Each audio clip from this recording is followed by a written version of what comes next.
What are we discussing on today's podcast, you ask? Well, we know Corbin Carroll just got a contract extension, but is he the only D-back that is getting a contract extension in the near future? We will look at other D-backs players on the roster and decide whether they should be extended or not on today's Locked On Diamondbacks podcast. You are Locked On Diamondbacks, your daily Arizona Diamondbacks podcast. Part of the Locked On Podcast Network, your team every day.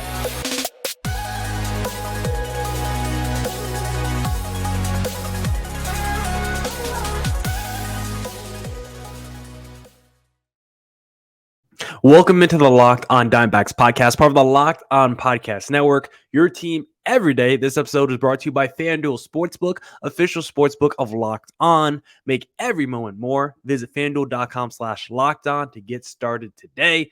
I'm your host, Millard Thomas, host of this wonderful podcast. I'm a multimedia journalist and I'm a graphic designer. So please go check out my website, MillardThomas24.myportfolio.com. On there, you can see all my latest work, from my packages to my articles to my photos and my graphic design. If you want to see more content by me, just follow me on Twitter at CreatorThomas24 for my personal account, or just look up Locked On Diamondbacks, both Twitter, Instagram for the podcast handle. And of course, thank you for making Locked On Diamondbacks your first listen every day.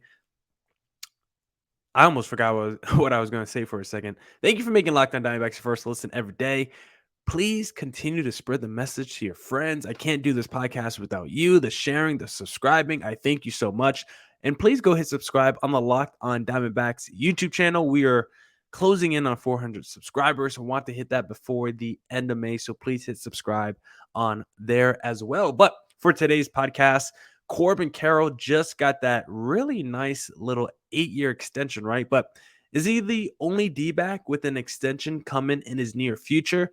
Let's take a look at some other D-backs that could be getting an extension on the horizon, or at least discuss whether these D-backs players should receive an extension, because we're not going to go through the whole roster here and decide should he not. Like a guy like Pavin Smith, I'm sorry, we're not looking at Pavin Smith and deciding whether he should get a contract extension right now. We're not going to look at the Caleb Smith of the world, if he's even still on the roster. I can't even remember at this point. Or, the Mark Melancons of the world. We're not looking at him and deciding if he is a contract extension eligible player for this exercise. So we're only going to look at the best of the best, either young players or players who are at the top of their game right now in this D-backs uniform that are not on long-term deals. Because if you look at the D-backs payroll through 2025, it's Ketel Marte, it's Corbin Carroll, and then I think Merrill Kelly is a club option in 2025, but that's pretty much it. So we got to look at some other players on this D-backs roster and decide whether they are the foundational pieces that should also get a contract extension and be on the books potentially past 2025, or just get a contract extension in their near future.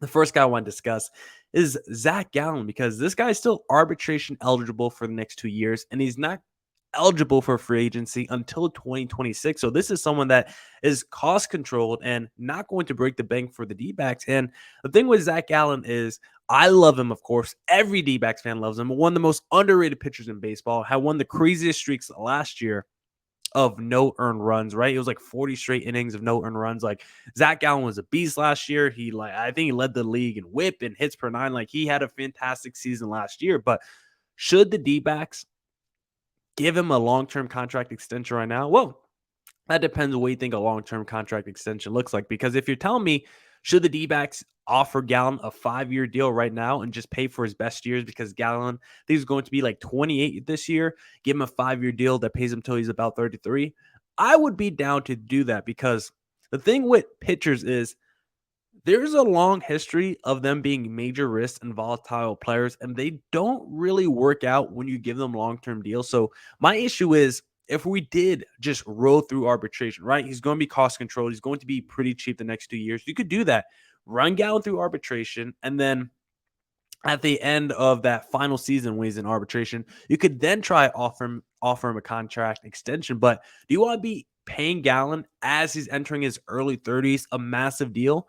I don't know. Would you rather just pay him now before he hits free agency while he's still arbitration eligible and in his prime? I think it's a real question. And for me, I think I would rather lock up Gallen now. Obviously, it would be cheaper to just go through the arbitration And then you could decide from there whether you want to give him a contract extension. But I'd rather just give him a 5-year deal right now, pay for his best years, because what I really want to do is mitigate risk here. And I do not want to see Zach Gallen enter free agency because, as we discussed with Silly Baseball on either yesterday's podcast or the podcast before, like, arbitration gets pretty disgusting. And if we have to go through 2 more seasons of hearings where the D-backs have to make a case against Zach Gallen as to why they shouldn't pay him, that's just going to make it a little bit tougher for the D-backs who come to a contract, negotiation extension once it's time, once his arbitration is up. I don't want the two sides to develop a rift or there to be animosity. So it's like, I'd rather just avoid the whole arbitration process. Like I've said, I think it's antiquated. I think it's dumb that you have to pit a franchise against a player. So it's like, I don't want to do any of that. I don't want to see Zach Allen hit free agency and potentially leave the D-back. So it's like, let's just pay him now while he's 27, 28 years old, pay for his best years of his career, give him a nice little pay bump. That'll make him happy. Might even pitch better. And then guess what? When he's 32, 33, you could say, you know what? Gallen's still at his peak. He's still in his prime. You're not going to give him another 5-year deal, but maybe you could give him a 3-year extension after that, pay him until his mid to late early 30s. So for Gallen, I would rather pay him now, lock him up, than potentially see him leaving free agency. I do not want to enter a world where Gallen is still dealing on the major league level near the top of his game and not doing it for the D-backs. That sounds like a nightmare. The second guy I want to discuss is Christian Walker, who is arbitration eligible for this season, the 2024 season, and then could be a free agent in 2025. And for Christian Walker, he's already in his early 30s. He's already 31, 32 years old. And for him, I think I am doing the potential one more. I probably ride out this season. And then do you want to enter 2024 via arbitration? I'm probably not scared to do it with Christian Walker because he was so cheap when the D-backs found him. Maybe could find another Christian Walker, but I think ideally in the best case scenario is you play out this season, and then with his expiring deal next year, I think you just give him a little bump and a short-term extension. He's going to be like 32 years old next season, 32, 33 at the end of the 2024, at the end of the 2023 season. So it's like, I could go into his final year of arbitration, or I could just maybe give him a 3-year, $27 million contract. And if Christian Walker repeats the numbers that he did this past season, because I do want to see what he looks like this season before I give him that contract extension. If Christian Walker just has he doesn't have to put up a near 40 home run season, but if he puts up 25 home runs, a 260 average, at 800 OPS, drives in 80 guys. Like, if he just has solid numbers across the board, borderline all-star numbers from a first baseman with the elite defense, once again, like, I'm fine paying that dude $8 to $9 million a year, $7 to $10 million a year over a 3-year deal. Pay him from ages 32 to about 35, 36 years old. Still be a pretty peak player, can still be a power bat for you, and it's not going to break the bank. I don't think I would mind that, because there's also no one really coming for his job in the minor leagues right now. So I do think you need to keep Christian Walker around for at least a short term. And he's at that age where you're not really thinking about a 6-year deal for Christian Walker, right? You're not like, okay, this is not Corbin Carroll here where you're like, we got to lock this guy up for the next near decade. No, Christian Walker is still a beast right now.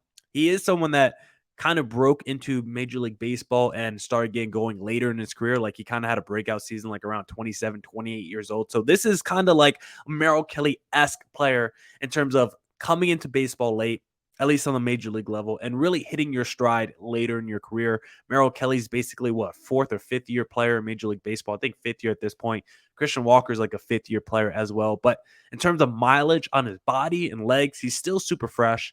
But you're not going to give him a long-term extension, even with that being said. But I think you would feel good about a short-term extension that pays him until he's about 35, 36. I'll be very happy to do that kind of deal with a Christian Walker.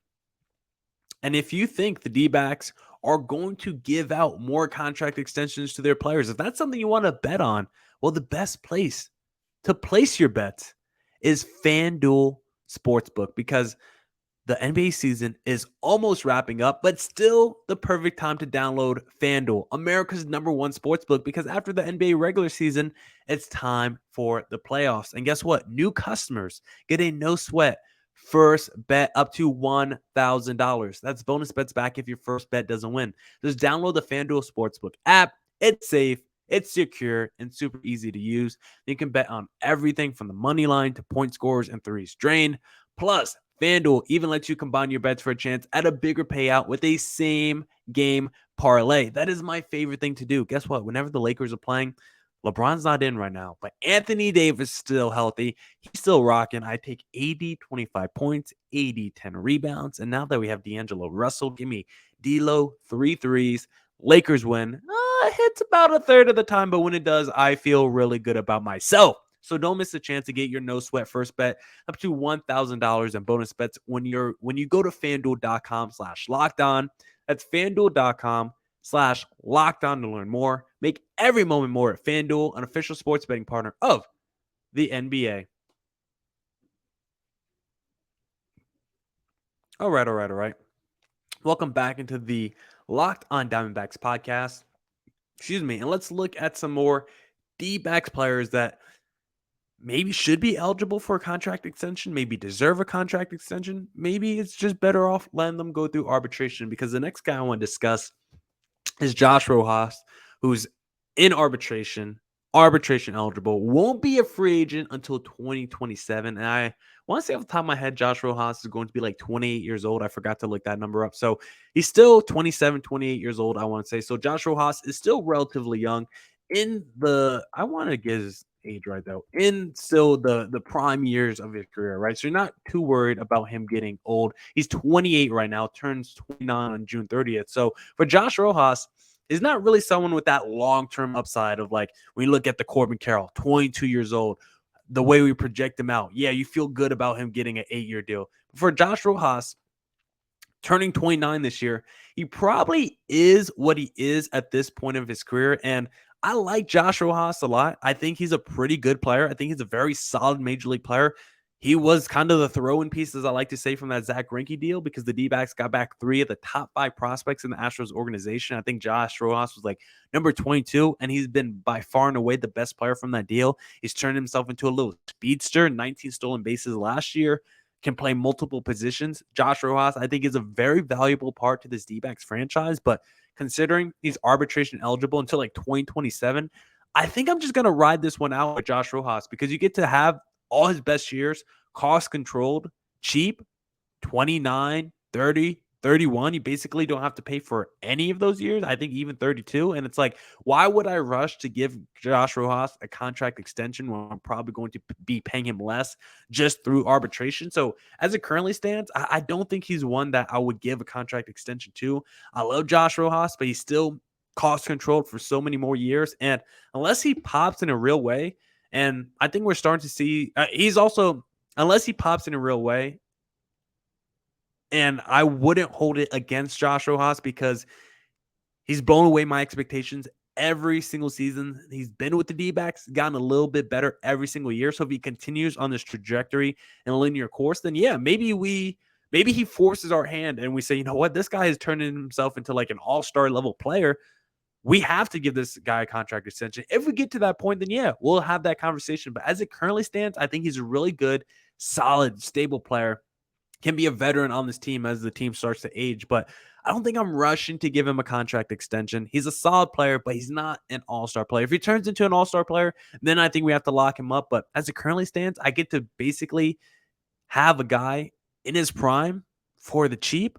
Yeah, I'm probably just going to keep riding arbitration when it comes to Josh Rojas. Next up, how about Jake McCarthy? Arbitration eligible in 2025 and won't be eligible for free agency until 2029. So this is someone who I think is a great conversation starter when you think about the contract extension, because it's someone that will not really get paid big bucks until he's spent, 6-7 years in Major League Baseball. So this is someone that probably would want to get paid a little bit earlier than how it's set up right now. And the way he played last season has got us feeling like, you know what, maybe Jake McCarthy should be the next guy that gets locked up. He's someone that is super young too. I want to say Jake McCarthy's like 25 years old. Some of these guys I should have had their ages already looked up before doing this podcast, but Jake McCarthy is also someone that's pretty young.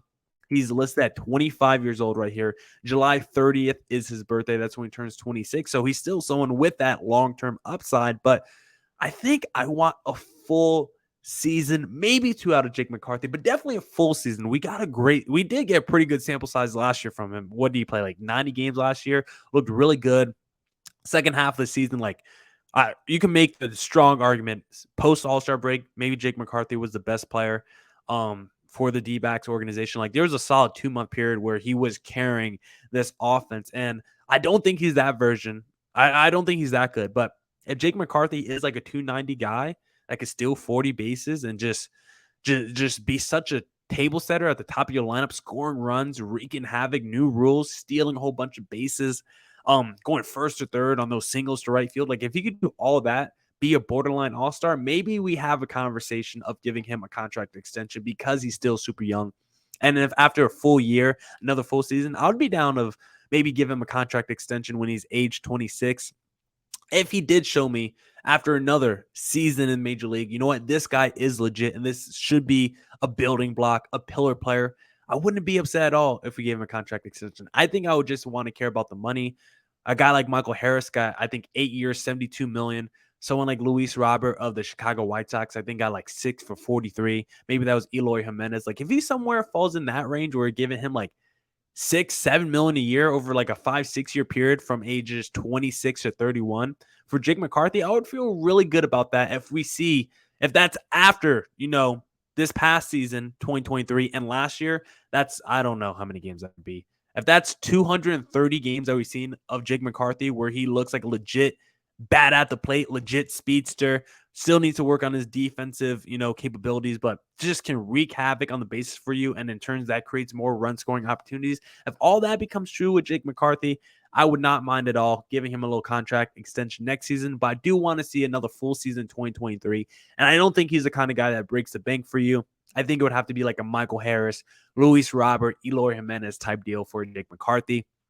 The final guy I want to talk about in segment number 2 is Alek Thomas, who at the beginning of last season, entering 2022, it was definitely, when we thought about the D-backs future outfield, it was Corbin Carroll, it was Alek Thomas and Dalton Varsho, and now it's Corbin Carroll, Jake McCarthy, and then, of course, when Drew Jones gets called up. But Alek Thomas sometimes becomes a forgotten man, and this was one of the best D-backs prospects in the organization. This was a consensus top 100 guy entering last season, and I don't want to forget that this guy is still super talented. Maybe he's not a 30-30 guy like a Corbin Carroll could potentially be. Maybe he's not a 35-40 stolen base guy like Alek Thomas, like Jake McCarthy. But Alek Thomas, if he hits you 15 home runs and stole you 20, if he hit you 15 home runs, stole 20 bases, batted 290, had like an 815 OPS, and that was like the best version of Alek Thomas, that would not be surprising at all. That's the kind of player he could be. He could be a doubles machine, solid over the fence power, still got great speed. Arguably the best defensive center fielder in baseball, at least when you look at him. I mean, the eye test is phenomenal with Alek Thomas. So if all that's true and he starts to hit his ceiling with his D-backs team, then yeah, I do think he'll be deserving of a contract extension because like a Corbin Carroll, Alek Thomas is like 22, 23 years old. So there's even more upside with Alek Thomas than a Jake McCarthy. And I think he will get a lot of opportunity this season. But Alek Thomas is arbitration eligible in 2025, won't be a free agent until 2029. So because he's so young, I think I'm down to wait for the 2023 season, see how Alek Thomas looks, maybe even wait next season as well. If he looks good after these next 2 seasons, then yeah, we should have those contract extension talks. Then at age 24, 25 for Alek Thomas, you could give him a 5, 6, 7-year deal that pays him decent money. And he would probably even get more money than Jake McCarthy, considering he would have had a larger sample size on the major league level and been slightly younger as well. I like Alek Thomas a lot. I want him to bounce back. I want him to be a really good player because of how good this guy was hyped up. I do think he had moments last year, especially when he first got called up by the D-backs, but he started struggling toward the end of the season. I think he had a little bit of a rookie wall. I think he'll bounce back this season, but not ready to give him a contract extension just yet. But if he has a good 2023 and probably 2024 as well, then I think it's a real conversation they can have because he's still someone that's going to be super young and won't be a free agent for a very long time. Now let's wrap up the Locked On Diamondbacks podcast by discussing just a couple more dudes here. The first guy I want to discuss is Ryan Nelson, who is arbitration eligible in 2026, free agent in 2029, and this guy that's in his mid-20s, I believe. He is also 25 years old. And for Ryan Nelson, nice little cup of coffee on the D-backs in 2022, as we always talk about.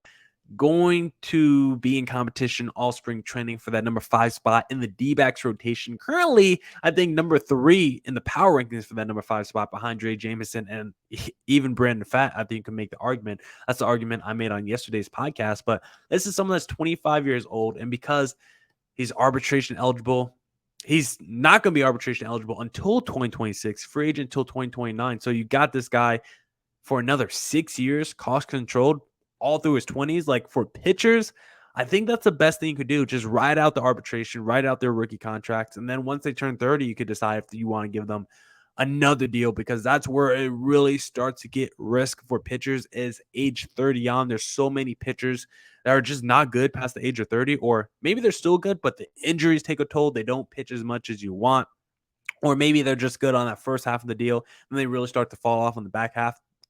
Like the Justin Verlanders, the Max Scherzers, like, treasure them because they're rare breeds. They're not. There's a lot of pitchers that don't last that long. Like, you think about all those Giants pitchers that won World Series rings. You think of the Tim Lincecums. You think of the Matt Cain. You think of the Madison Bumgarners. They were all cooked by the age of 30, and you would have all thought those were really good bets to be good past the age of 30, and none of them were. So it's a volatile business when you deal with pitchers more than position players, because position players, even though they're playing 162 games, they're just less wear and tear, I think, on their body with what they're doing, because a pitcher trying to go out there and just throw his arm out every time. Like, a batter, I don't think is putting as much physical pressure on his body and physical trauma, at least to a certain region, right? Because your pitcher is just your elbow every single time. These are baseball players using a whole bunch of different muscles and stuff like that. And long term, you could have a position player be good till late 30s. I mean, David Ortiz, Big Papi, had one of the all-time seasons. It was an MVP candidate at age 40. Verlander could do that. Max Scherzer could do that. But outside of that, those are rare cases. There's a lot more cases of position players being good past the age of 35, and there are pitchers still pitching like they're elite past the age of 35. So Ryan Nelson, I think I'm just going to ride it out through his arbitration years. And once we get to that free agency, once we get to that last year of arbitration, then we could discuss a contract extension. But because it's so volatile with these pitchers, I think I would rather just wait it out, unless he just turns into like the best player, the best pitcher in baseball. Then we could revisit the conversation. But if that doesn't happen, if he just turns out to be a really good pitcher, a solid number 3 starter, mid-rotation guy, or maybe a back-end bullpen heater dude, like, yeah, I would love that guy, but I don't think I'm breaking the bank for that guy. I don't think I'm giving that guy a long-term contract, and it's probably just smarter to ride it out with him. Same with Dre Jameson. Like, I have the same thoughts. Unless Dre Jameson, he wins that number 5 starting job this year, and turns out, you know what, he just might be the number 3 starter in this rotation, and he might be better than Merrill Kelly, then we could probably revisit the conversation given Dre Jameson contract extension. But it's the same thoughts with Ryan Nelson. He won't be arbitration eligible till 2026. Won't be a free agent the earliest until 2029. So it's like, why not just have that cheap, cost-controlled pitcher, pay him for his best years? Because pitchers, they're not exactly like running backs, but they're kind of running back-esque, where their best years are definitely in their 20s and then past the age of 30. You never know what can happen. The shelf life for a running back is definitely a lot shorter than shelf life for a pitcher. But each year a pitcher pitches in the league on a major league level, his shelf life becomes a little bit shorter. That's why a guy like Madison Bumgarner, even though he's not that old, when the D-backs signed him, he was only 30 years old. But the reason he looked like he was 39 years old the last 3 seasons with the D-backs is because he had like 7 to 8 200 inning seasons before signing with the D-backs with the Giants. He broke in at age 19. And so the mileage on Madison Bumgarner's arm was so long before he signed with the D-backs. And for the Dre Jameson, the Ryan Nelsons, like, if they do stick with the D-backs until the final year of the arbitration, like, they'll have decent mileage. And at that point, I don't know if you want to give those guys long-term extensions. I think I would rather ride out the best years of their careers while they're still young, while they're cost controlled, and then maybe give them a little short bump once they start to enter that free agency period. And the final guy I want to discuss, who I think we might have to have a conversation pretty soon if he gets called up this season, is Jordan Lawler, because I don't know if he's going to get called up this season. He might not get called up into next season, but the moment Jordan Lawler gets called up, I think the contract extension talks are on the table, because if he flashes, if Jordan Lawler just has the Corbin Carroll season this year where he gets called up the final 6 weeks of the season and plays 30 games, and if he bats 275 with 6 home runs and just looks solid out there, then the D-backs really have to consider, you know what? We drafted this guy number 2 overall. We think he's as talented as any shortstop in the draft the last 5 to 6 years. Should we just pay this dude right now? We believe he's a pillar of the franchise. We think he's a building block. We think he projects out to be an all-star plus player like a Corbin Carroll. Is another dude that I think you could put in the middle of your lineup and really build a playoff championship team around him. If that's true, if that's how you really think Jordan Lawler projects out to be on the major league level, if you think his ceiling is just as high, nearly as high, or maybe even more high than a Corbin Carroll, and he flashes early like a Corbin Carroll did, then I think the moment Jordan Lawler gets called up, his contract extension talks should begin. And would I pay him? Yeah, I would do the same thing that you just did for Corbin Carroll if all of that is true. If you think his ceiling is comparable to a Corbin Carroll's, if he flashes early like a Corbin Carroll, then I wouldn't mind giving him an early contract extension. But I do want to mind you, I do think it's risky. I do think it's a gamble. And I would rather personally see a full season before we give anyone a contract extension. But it's a gamble that these quote-unquote small market teams are going to start making, and it's the smartest thing you could do when you're a team like the D-backs who are not going to go out there in free agency and spend big money. Might as well lock up the stars they do have in-house early, and Jordan Lawler could be the next guy. Now, that's it for this edition of the Locked on Diamondbacks podcast.